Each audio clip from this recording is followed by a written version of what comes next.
Qeveria ka vendosur që të nisë tenderimin për ndërtimin e Unazës së Madhe të kryeqytetit. Kryeministri Berisha i ka ofruar mundësinë Bashkisë së Tiranës për t'i dhënë një fond për shpronësimet.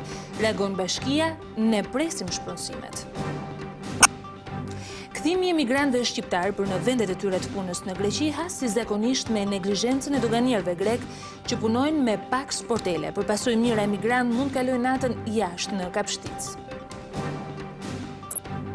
10 komuna të veriut të vendit vijojnë të jenë të bllokuara nga dëbora. Shtabi i Emergjencave Civile ka nisur që prej ditës së djeshme shpërndarjen e ndihmave në Lur, Macukull dhe i Ballë. Masakra izraelite në Gaza nuk ka kursyer asnjë shkollë të OKB-s, si pasojë e sulmit mbi të vdiqën 45 civil mes tyre dhe shumë fëmijë. Sipas statistikave që nga fillimi i luftimeve kanë humbur jetën 640 palestinesë dhe 2900 të tjerë janë plagosur. Nisën në televizionin kombëtar Klan audicionet e emisionit Lider, një prodhim i ri dhe një format unik që do të shfaqet së shpejti në ekranin tonë.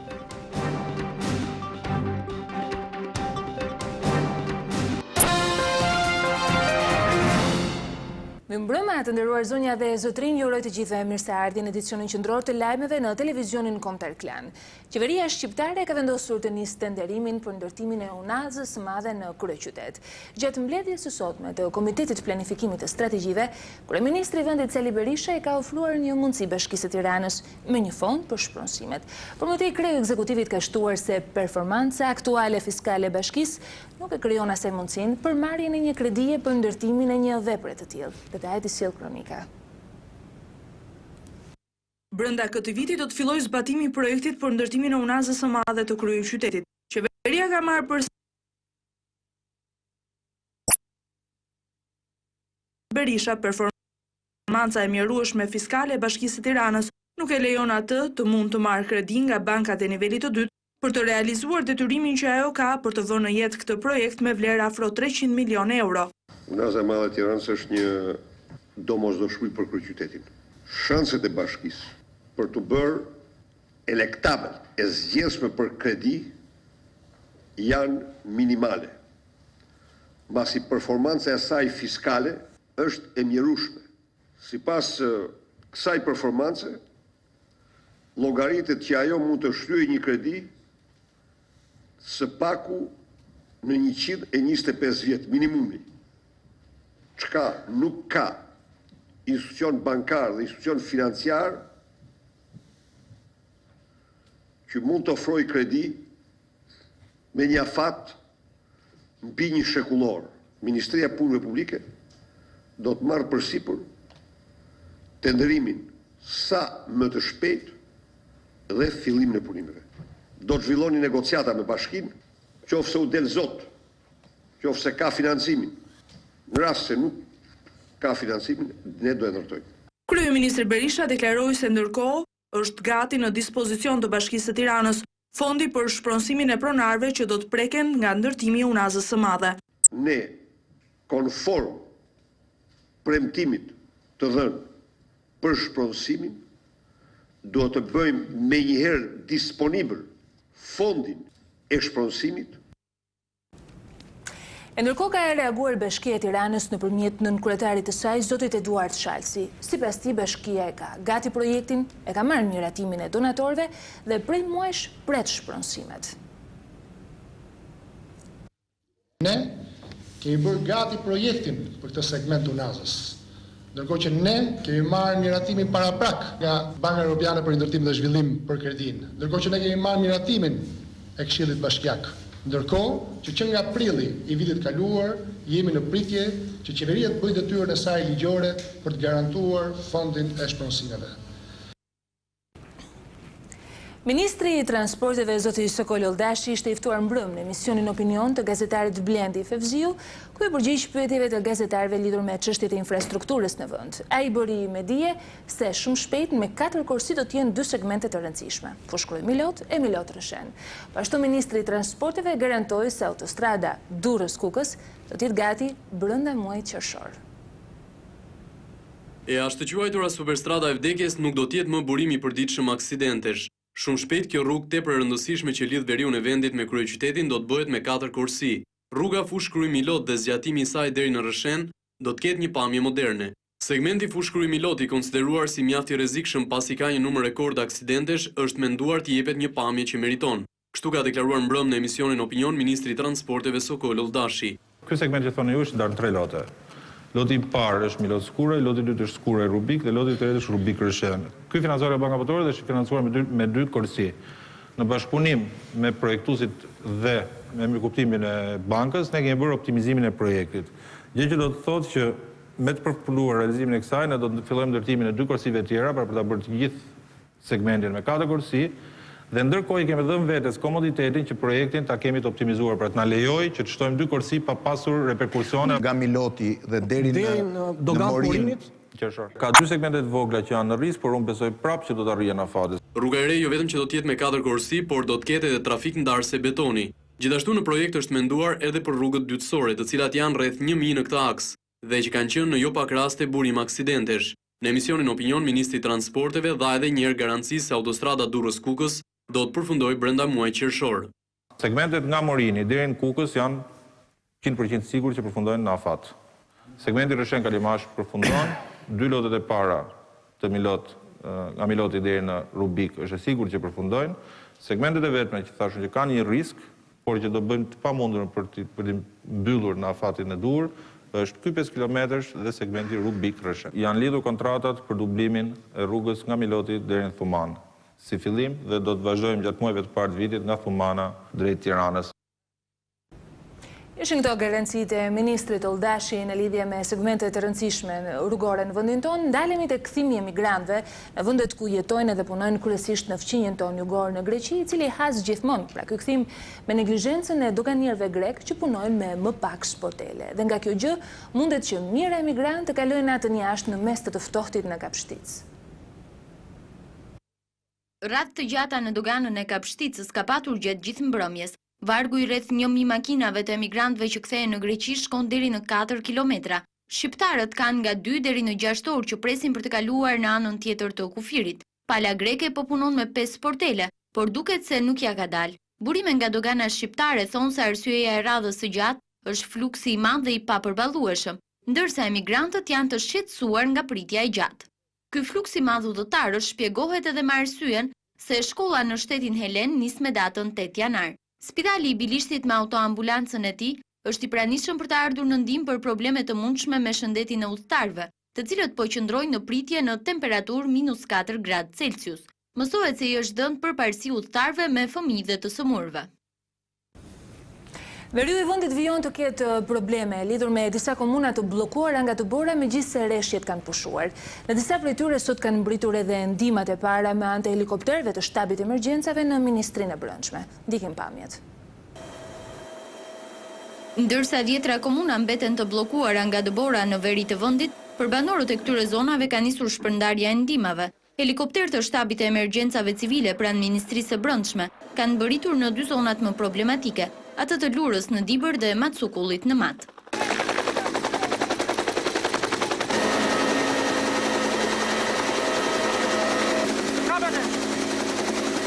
Banorët e këtyre zonave kanë të pamundur prej ditësh komunikimin me pjesë të tjera të vendit. Trashësia e dëborës arrin në afro 1 metër, pavarësisht se rreshjet kanë pushuar.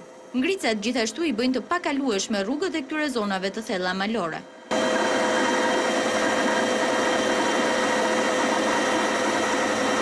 Po ashtu në rrugtimin nga Tirana drejt veriut të vendit, për të ardhur në ndihmë banorëve të zonave të izoluara, në mungesë të komunikimit të rrugës automobilistike, shtabi i emergjencave ka kontribuar edhe në transportin e një voglushi dhe mamas së tij nga Matsukulli për të marrë ndihmën e nevojshme mjekësore në Tiranë. Dëbora dhe ngricat po mbajnë gjithashtu të bllokuara edhe mjaft komuna të tjera në Dibër, por edhe në malësi të madhe, Kukës, Tropoj e Puk. Prej 2 ditësh televizionin kombëtar Klan është duke ndjekur nga afër situatën e krijuar nga moti i keq nga dëbora dhe ngricat, edhe sonte do të kemi lidhje të drejtë për drejtë nga rrethet të ndryshme të Shqipërisë për të mësuar situatën e komunave të ndryshme të izoluara, po edhe të kalimit në rrugët kryesore të vendit, madje edhe situatën me radhë të gjata të emigrantëve në pikat kryesore të kalimit kufitar në Korçë dhe në Gjirokastër. Fillimisht do të kemi një lidhje të drejtë për drejtë me kryeqendrën e Veriut me korrespondentin ton Simon Shkreli. Simon, mirëmbrëma. Mirëmbrëma dhe përshëndetje. Më bëj një panoramë të situatës aktuale në veriun e vendit lidhur me kalimin e automjeteve dhe me komunat që rezultojnë të bllokuara. Atëherë, sa i përket zonës së Veriut, më problematike paraqitet situata në komunën e Këlmendit, ku sa i përket zonës së Vërmoshit, mbetet i bllokuar aksi nga qaf Drenova deri në fshatin Vërmosh, pra prej 30 km, pasi trashësia e borës shkon nga 70 cm deri në 1 metër. Po kështu problematike mbetet edhe komuna e Iballës dhe pikërisht fshati Qelës i Pukës.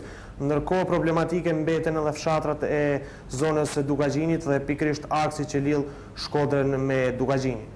Simonë, të falenderoj për informacionin e detajuar që përcolle, sigurisht do t'jemi në kontakt edhe në edicionet e tjera të lajmeve për të mësuar nëse qetësohet apo përmirësohet sa të pak situata në këto zona të bllokuara nga dëbora dhe ngrica.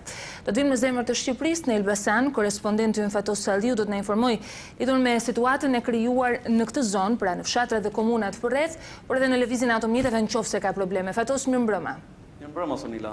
Atëherë si paraqitet situata në orët e fundit?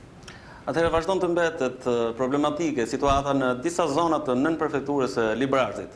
Rruga nacionale Elbasan-Librasht-Pogradec është e qarkullueshme për automjetet. Megjithatë, në Qaftan është e domosdoshme të vendosen zinxhirët për shkak të ngricave të shkaktuara gjatë natës dhe në orët e para të mëngjesit. Aksi nacional Lunik Fushstudën është zhbllokuar gjatë ditës së sotme. Po punohet me intensitet në disa fshatra të komunave Orenj, Stëblev, Polis dhe komuna Qendër. Edhe disa fshatra të këtyre komunave vazhdojnë të jenë të bllokuara nga dëbora dhe kanë nevojë për ndihmë dhe ushqime. Ndërsa furnizimi me energji është rikthyer në 80% të zonave të dëmtuara dhe po punohet për pjesën e mbetur.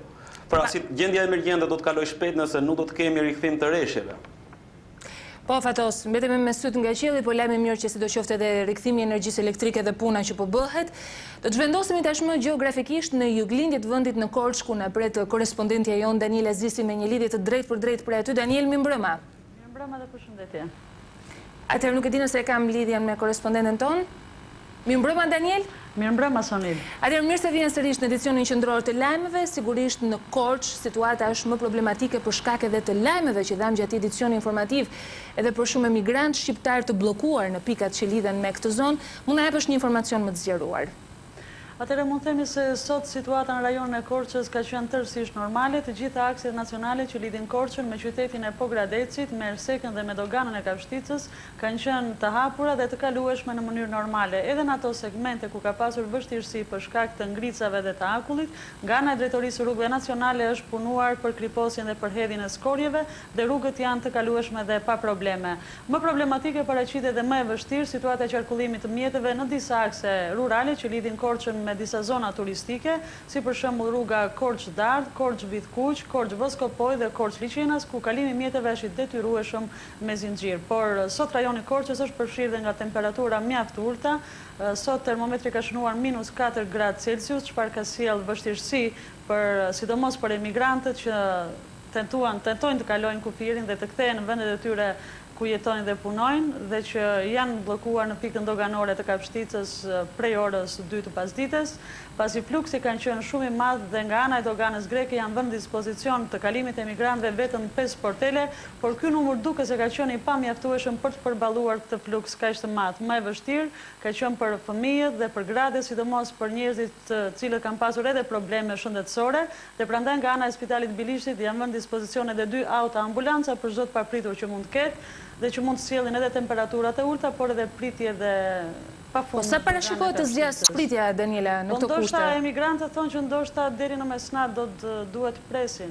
Pra ende nuk ka asnjë reagim nga pala greke për të shtuar sportelet për të përballuar këtë fluks të madh. Pala greke gjithsesi nga kontakti i fundit që kanë pasur me autoritetet doganore të Kapshticës thonë që do të shtojnë numrin e sporteleve, por duket se situata do të jetë më e vështirë pasi pritet të vinë rreth 6 ose 7 autobus dhe siç janë procedurat e kalimit, më parë bëhen procedurat e kalimit të autobuseve dhe kjo mund të shtojë edhe radhën e makinave dhe pritjen e tyre. Ne jemi duke ndjekur në këto çast në ekran edhe pamje në radhët e gjata edhe në pritjen e gjatë e emigrantëve, të cilët presin të kthehen në fqinjin tonë jugor, atje në vendet ku jetojnë edhe ku punojnë, ku situata siç na e paraqiti dhe korrespondenti jon Daniel Azizi vjen mbetet problematike. Daniel, faleminderit për këtë lidhje që patëm, sigurisht do të mbetemi në kontakt dhe ti do të ndjekësh nga afër momentet e kalimit të emigrantëve që shpresojmë të zgjidhet edhe nga pala greke çështja e sporteleve. Do të vijojmë me Gjirokastrën ku korrespondenti Njazisako do të bëjë një pasqyrim të situatës së motit atje, të komunave nëse ka të bllokuara të kalimit të automjeteve, por natyrisht edhe për emigrantët të cilët zgjedhin të kalojnë nga kjo rrugë për fqinjen tonë jugor. Përshëndetje Njazi. Përshëndetje. Atëherë si paraqitet situata në Gjirokastrë në zonat përreth dhe në rrugët kryesore? Në krahasim me jugu i vendit, në krahasim me Veriun, situata është krejt ndryshe. Në qarkun e Gjirokastrës nuk kemi asnjë aks të bllokuar, pasi nuk kemi patur rreshje të bore, kohët e fundit është shoqëruar me rreshje shiu, por edhe me ulje të temperaturash. I vetmi problem që mbetet në aksin rrugor Gjirokastër-Tepelen mbetet shkalla e zezë, substrata e inauguruar tani kohët e fundit, pasi kemi rënje të dherave nga shirat që kanë rënë. Por këto kanë qenë rënje të atilla që s'kan patur bllokime ose të krijonin situata të vështira. Vlen për të theksuar se dhe komunat më malore të qarkut të Gjirokastrës, si ato në Zagori, në Frashër të Përmetit apo në Kurvelesh të Tepelenës, nuk ka zona të bllokuara, ku të gjitha akset rrugore janë krejtësisht në gjendje tepër të mirë. Përsa i përket gjendjes së Kakavis, ndryshon në krahasim me pikat e tjera të kalimit kufitar, pasi situata në pikën e kalimit kufitar në Kakavi, fal një bashkëpunimi të mirë midis palës shqiptare dhe palës greke, ka bërë që kësa radhë emigrantët mos përballen me radhë të gjata, por qoftë këto dhe me pritje.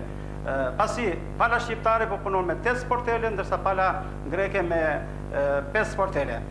Themi, gjatë 24 orëshit të fundit, kemi rreth 8.100 të kaluar për në tokën greke, ndërsa paraditja sot me shënoj një shifër për 4.300 dhe 1.100 mjete, lëmë të thesojmë se vetëm 3 ditë që i fundit ka kaluar për në tokën e lene rreth 25.000 emigrantë. Njazi, të falenderoj për këtë lidhje, e mbyllëm të maraton të lidhjeve direkte nga rrethet të ndryshme të vendit me lajmet e mira nga Gjirokastra, ku të paktën emigrantët nuk përballen me problematikën e atyre që udhtojnë në një pikë tjetër doganore. Të shpresojmë që situata të zgjidhet me kalimin e orëve. Ndërkohë ne do të vijmë të flasim përsëri për pasojat e të ftohtit të ditëve të fundit, i cili për fat keq ka shkaktuar edhe viktimën e parë, një 42 vjeçar ka humbur jetën në Puk, trupi i tij është gjetur në afërsi të një rezervuari. Viktima është Agim Kukaj, trupi i tij pa jetë pikas nga policia, drejtues të së cilës deklaruan se viktima mund të ketë gjetur vdekjen si pasojë të ftohtit. Kuka ishte larguar nga shtëpia një ditë më parë. Ndërkohë problemet vijojnë me energjinë elektrike, të paktën pa furnizime të kanë mbetur 10 fshatrat komunave Kolsh dhe Ezejmen. Defekti që la pa energji elektrike qytetin e Lezhës ende nuk është riparuar, një numër i madh shtyllash të tensionit ulët dhe të lartë ndodhen të rrëzuara, ndërsa shumë linje janë të kaputura në një gjatësi prej më shumë se 7 kilometrash. Punojësit e OSSH-së njësisë Lezhë bashkë me ata të operatorit transmetimi ndodhen në terren për të riparuar defektet e shumta. Drejtori i OSSH-së njësisë Lezhë Luiq Shyti tha se po punohet me intensitet e lartë për riparimin e defektit dhe se ditën e nesërme do të ketë energji. Sipas tij gjendja është shumë e rënduar, ndaj edhe koha për riparimin e tyre ka zgjatur. Nga ana tjetër, banorët shprehen të irrituar duke thënë se ka patur zvarritje në marrjen e masave nga OSSH dhe se ajo duhet të përgatitej para se të fillonte moti i keq. I lëm këtu informacionet që kanë të bëjnë me pasqyrimin e situatës në rrethet të ndryshme të Shqipërisë lidhur me pasojat e motit keq ditëve të fundit të rreshjeve të dëndura të borës, tashmëngricave dhe temperaturave të ulta. Dalemi në zhvillime të tjera të ditës. Një punojëse uzinës së demontimit të armëve në Poliçan ka humbur jetën nga shpërthimi i një predhe e cila ka ndodhur në afërsi të poligonit jashtë ambienteve të repartit, ndërkohë që një punonjës tjetër është lënduar lehtë. Zëdhënësia e Ministrisë së Mbrojtjes zonja Albana Mustafaraj sot ka bërë me dije se shpërthimi i predhës së kalibrit 57 mm ka ndodhur si pasojë ndezës së zjarrit nga viktima. Ndjekim Anduin Allabanin për më shumë. Një punonjëse e kombinatit mekanik të armëve në Poliçan ka humbur jetën nga shpërthimi i një predhe rreth orës 8:30 minuta. 45 vjeçaria Suzana Kapxhiu është goditur në kokë nga djegorja e predhës, e cila ka prekur gjithashtu dhe një tjetër punonjës, 45 vjeçarin e Adriatiku Sanbelliu. Por ky i fundit ka hapësuar vetëm disa gërvishte të lehta. Ministria e Mbrojtjes sqaroi zyrtarisht në detaje ngjarjen, duke thënë se shkaki i shpërthimit të predhës ka qenë pakujdesia dhe mos respektimi i sigurimit teknik në punë. Jashtë ambienteve të repartit të poligonit, 6 punonjësit e këtij reparti, përpara se të nisnin punën, kanë ndezur një zjarr për të ngrohur për brimurit të poligonit.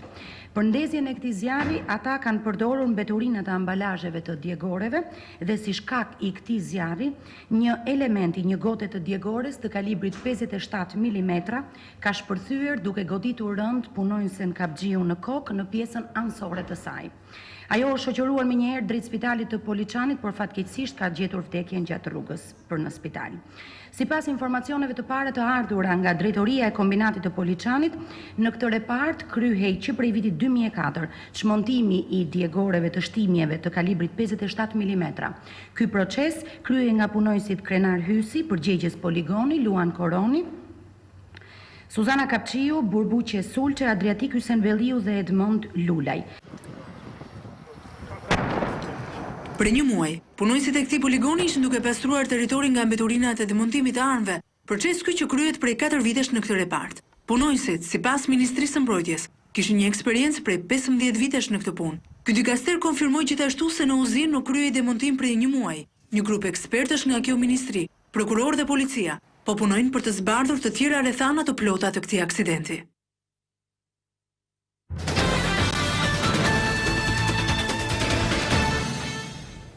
Përbën lajmin kryesor në arenën ndërkombëtare prej ditësh sulmi izraelit mbi Gaza, ofensiva nuk ka kursyer asnjë shkollë të Organizatës së Kombeve të Bashkuara, ku si pasojë e sulmit kanë humbur jetën 45 civil, mes tyre edhe shumë fëmijë. Ndërkohë mediat në Tel Aviv japin edhe statistikat, që nga dita e nisjes së luftimeve, 640 palestinesë kanë humbur jetën, më shumë se 2900 të tjerë janë plagosur. Një masakër e vërtetë është regjistruar orët e fundit në qytetin e Gazës. Ushtria izraelite ka sulmuar një shkollë të OKB-s duke i marrë jetën mbi 45 civilëve dhe shkaktuar dhjetëra të plagosur. Pjesa më e madhe e viktimave të institutit Al-Fakhura janë gra dhe fëmijë. 4 raketa shpërthyen para shkollës duke shkatruar thuaj plotësisht godinën, e cila po përdori si vend strehim për civilët që i largohen sulmeve izraelite. Një tjetër shkollë fillore u godit të hënën, 3 persona të së njëjtës familje u vranë ndërsa shkolla përdorej si streh nga 400 civil. Burime palestineze të cituara nga mediat e huaja flasin për një familje prej 12 vetësh të shuar nga zjarri izraelit. Nga disa raketa ajrore të lëshuara mbi shtëpinë e tyre, vdiqën 7 fëmijë nga 1 në 12 vjeç, 3 gra dhe 2 burra. 9 persona të tjerë kanë mbetur të bllokuar në ngërmadha. Sipas të përditshmes izraelite Haaretz, që nga fillimi i operacionit plumbi i vrasht, që nisi 11 ditë më parë, kanë vdekur 650 palestinezë dhe mbi 2900 të tjerë janë të plagosur. Ofensiva izraelite është intensifikuar fuqishëm.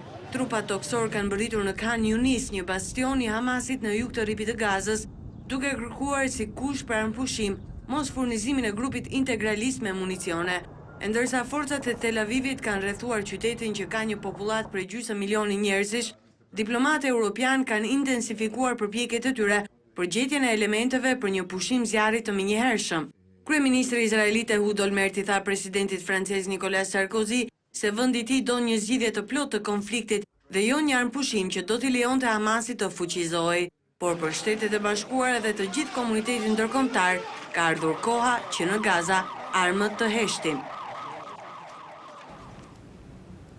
Në rajonin tonë, pas incidentit të pak ditëve më parë në Mitrovic, banorët shqiptarë kërkojnë vendosjen e policisë së Kosovës edhe në zonat me popullsi ndëretnike. Gjatë një takimi që kanë patur me kreun e komunës së Mitrovicës Beram Rexhepi, ata paraqitën kërkesën e tyre për ruajtjen e objekteve dhe pronave në lagjen e boshnjakëve.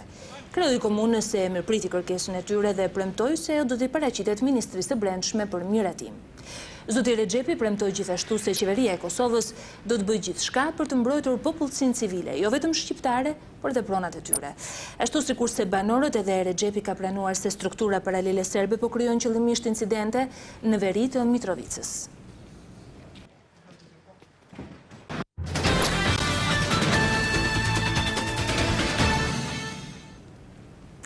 Zgjedhjet e përgjithshme parlamentare janë zhvillimi i pritshëm më i rëndësishëm me këtë vit dhe majoranca aktuale premton një angazhim maksimal për mbarvajtjen e tyre. Por kreu i grupit parlamentar demokrat zoti Astrid Patozi sqaron se kjo nga ana tjetër nuk do zbe vëmendjen për të tjera çështje të rëndësishme që po bëjnë kushte për integrimin e Shqipërisë. Me të bisedoi Elia Zotka. Vetëm pak muaj nga zhvillimi i zgjedhjeve parlamentare, majoranca e djathtë angazhohet se ato të jenë prioritet i saj gjatë këtij sesioni të ri parlamentar. Por pavarësisht angazhimit maksimal për të zhvilluar zgjedhje brenda standardeve, viti elektoral sipas kryetarit grupit parlamentar demokrat Astrid Patozi nuk do të mund të zbejë vëmendjen e majorancës qeverisëse ndaj nismave të rëndësishme parlamentare, të cilat janë dhe kusht për integrimin e vendit. Parlamenti gjithsesi ka mundësi që të avancojë më tej me reformat e ndërmarra, sidomos në reformën e drejtësisë. Është një nevojë që ka kuadri ligjor i vendit, por edhe përsosja dhe përmirësimi i institucioneve për të avancuar. Një sfidë që do t'i bënte nder parlamentit do të ishte edhe përfundimi i nismës për kufizimin e imunitetit. Unë besoj që parlamenti ka kohën dhe mundësinë për ta çuar deri në fund këtë nismë, e cila do të fillojë me kufizimin e imunitetit të deputetëve, por do të vazhdojë edhe me imunitarët e tjerë. Patozi pohon se në kalendarin 3 javor të sesionit të ri parlamentar që do të fillojë në 19 janar, do të përfshihet dhe rikompozimi i Komisionit Qendror të Zgjedhjeve, që pas ndryshimeve që i bën kushtetutës në 21 prill, u shkri si institucion kushtetues.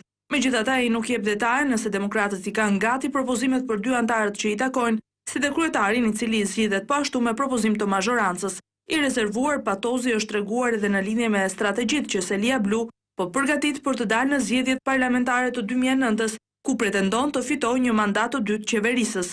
Ne jemi në një fazë të ripërtëritjes strukturave tona, jemi në fazë zgjedhore brenda Partisë Demokratike dhe besoj që përfundimi i kësaj fushate brenda llojit do të sjellë edhe risit që ju prisni. Do të sjellë pra freskimin dhe struktura më efikase dhe më energjike për të fituar zgjedhjet. 4 vjet më parë, demokratët erdhën në pushtet dhe fal strategjisë së përgatitur nga Komiteti i Orientimit të Politikave, i njohur ndryshe si KOP, një risi kjo në historinë e shkurtër të fushatave zgjedhore demokratike në vendin tonë. Ashtu siç deklaroi zoti Patozi në intervistën e tij me gazetaren Elia Zotka, një ndër punët kryesore të sesionit të ri parlamentar do të jetë ngritja e Komisionit Qendror të Zgjedhjeve. Por cili do të jetë roli i këtij institucioni në kodin e ri zgjedhor? Si do të administrohet tashmë vota? Ish kryetari i Komisionit Qendror të Zgjedhjeve, zoti Kryeqytetit, ka dhënë shpjegimet me të bisedoi gazetare Joldis Mitro. Miratimi i kodit zgjedhor me nisjen e punimeve të sesionit të ri parlamentar ngrin si detyrë përpara kuvendit riformatimin e Komisionit Qendror të Zgjedhjeve, institucionit që do të administrojë procesin elektoral të 2009-s. Sipas ish kryetarit të KQZ-s Kryeqytetit, sistemi proporcional rajonal i sanksionuar tashmë në kodin e ri elektoral i njeh votuesit të drejtën për të administruar votën e tij për subjektin zgjedhor, ndërsa i tërë procesi i administrimit të votës, sipas Kumes, do të kalojë nga grupet e numërimit në komisionet e zonave të administrimit zgjedhor dhe më pas do të jetë KQZ-ja ajo që do të shpallë rezultatet për çdo rajon. Votuesi do të votojë tashmë vetëm për një subjekt zgjedhor dhe automatikisht vota e tij ka kaluar për koalicion, ka kaluar për listën që sjell dhe çdo subjekt zgjedhor brenda koalicionit. Kurse administrata zgjedhore do të administrojë këtë votë të hedhur nga votuesi duke kaluar në disa nivele. Janë grupet e numërimit të votave të ngritura që do të ngrihen pranë KZAZ-ve, të cilat do të bëjnë numërimin e votave dhe grupet e numërimit të vota, rezultatet e tyre ja u kalojnë pasaj KZAZ-ve, të cilat bëjnë përmbledhjen në nivelin e rajonit dhe është Komisioni Qendror i Zgjedhjeve, ai i cili do të shpallë rezultatet përfundimtare të zgjedhjeve në secilin rajon. Sipas kodit të ri elektoral, KQZ-ja do të përbëhet nga 7 anëtar, të cilët zgjidhen nga kuvendi me një mandat 4 vjeçar duke i rikthyer këtij institucioni të njëjtin konfigurim sikurse kishte përpara vitit 2006. Antarët aktual të KQZ-s do të qëndrojnë në detyrë deri në zëvendësimin me kandidat të rinj. Ndërkohë, brenda muajit janar, forcat kryesore politike duhet të angazhohen për gjetjen e kandidaturave të reja, në mënyrë që në shkurt KQZ-ja të nisë me infrastrukturën zgjedhore. Sipas Kumes, nuk jemi në limitet kohore, por përpara klasës politike, del si detyrë pajisja e shtetasve brenda afateve me karta identiteti dhe pasaporta biometrike. Të shpresojmë që 6 muajt e nevojshme për të realizuar këtë dokument për votuesit shqiptar të jenë gjashtë muaj të suksesshëm dhe ne të shkojmë në procesin zgjedhor duke plotësuar këtë kusht, sepse në të kundërtën parashikoj që ky kusht mund të kthehet në një ndër ato të cilët i referohet humbsi për të thënë që nuk janë realizuar standardet në procesin zgjedhor dhe për të mos pranuar rezultatet e procesit. E me pritshmërinë drejtues zgjedhjeve priten lëvizje të rëndësishme politike. Drejtues të Lëvizjes Socialiste për Integrim lënë të hapur mundësinë e bashkëpunimit me Partinë Socialiste. Por sipas tyre, pengesë pikërisht për këtë bashkëpunim është leadershipi Selis Ros. Dëshiroj të theksoj që hapësirat për dialog në funksion të bashkëpunimit që mundëson maksimalizimin e votës opozitës në zgjedhjet e ardhshme janë gjithnjë të pranishme. Ajo çfarë ka munguar lidhet me mungesën e vullnetit politik të drejtuesve të Partisë Socialiste. Lëvizja Socialiste për Integrim mbetet konstante në angazhimin e vet për bashkëpunim parimor dhe në të mirë të realizimit të zgjedhjeve në përputhje me standardet demokratike.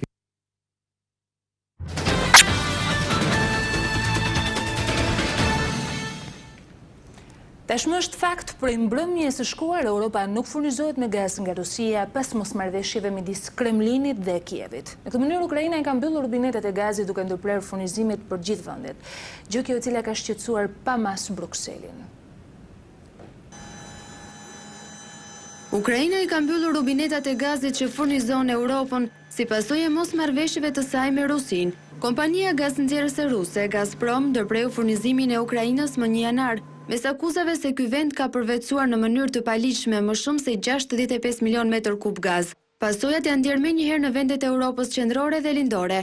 Brukseli zyrtar ka reaguar me shqetësim. Më të prekur nga reduktimi i gazit janë vende të cilat varen 80 deri në 100% nga Rusia, si Letonia, Slovakia, Finlanda, Estonia, Bullgaria, Çekia. Probleme edhe për Greqinë e Maqedoninë fqinje. E njëjta situatë edhe për Gjermaninë, Kroacinë dhe Turqinë. Rezervat e mbetura Kievi ka ruajtur për nevojat e brendshme. Presidenca europiane drejtuar nga Çekia e ka konsideruar si të papranueshme situatën, por pa dashur të alarmoj për një krizë të mundshme në Europë. Brukseli kërkoi me forcë gjetjen e një zgjidhje mes Rusisë dhe Ukrainës. Një mision i vështirë ky, por jo i pamundur, pasi vetë ekonomia ruse varet nga eksportet e gazit dhe naftës në Europë dhe Moskës, nuk do t'i interesonte bllokimi këtyre të ardhurave. Megjithatë, shqetësimi europian për përdorimin politik të gazit nga ana e Rusisë, por rritet gjithnjë më tepër dhe kontinenti vjetër po kërkon rrugë alternative për ta shmangur varësinë nga gazi rus. Pasojat e krizës financiare botërore po shfaqen shumëllëshmërinë e tyre. Humbja e plot 400 milionë eurove ka qenë krejtë papërballueshme për një miliarder amerikan gjerman, i cili në depresion e sipër është hedhur mbi shinat e trenit. Ngjarja ka ndodhur në një qytet të Gjermanisë. Adolf Merkel, 74 vjeçar, kishte investuar gjithçka në bursë në aksionet e Volkswagenit, por kriza financiare shëmbi të gjithë shpresat e tij. Kështu miliarderi ka lënë një letër në shtëpinë e tij dhe më pas është hedhur mbi shina, duke psuar një vdekje tragjike. Merkel ishte në krye të një perandorie farmaceutike dhe të ndërtimit që kohët e fundit u godit nga kriza. Në vitin 2006, mendoni ai u radhit në vendin e 36 në listën e më të pasurve të botës, sipas klasifikimit të revistës Forbes.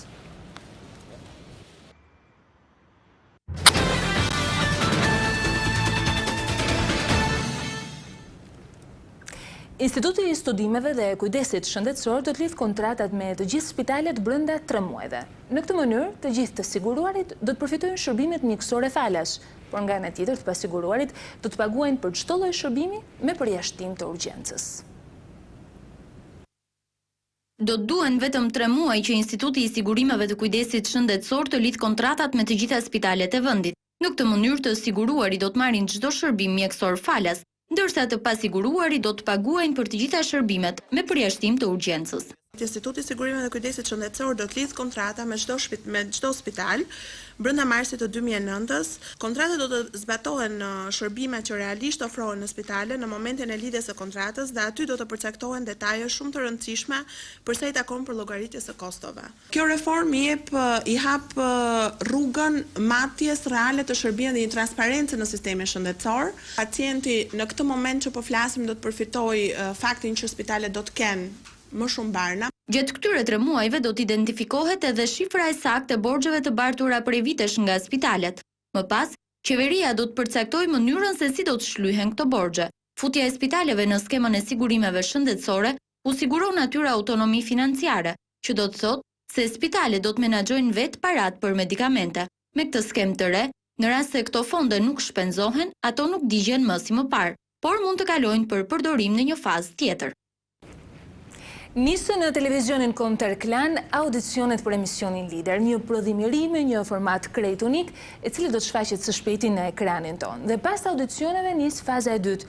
Kjo kulmon me përzgjedhjen e 50 më të mirëve, cilët më pas do të konkurrojnë në 4 seri transmetimi deri në muajin shkurt.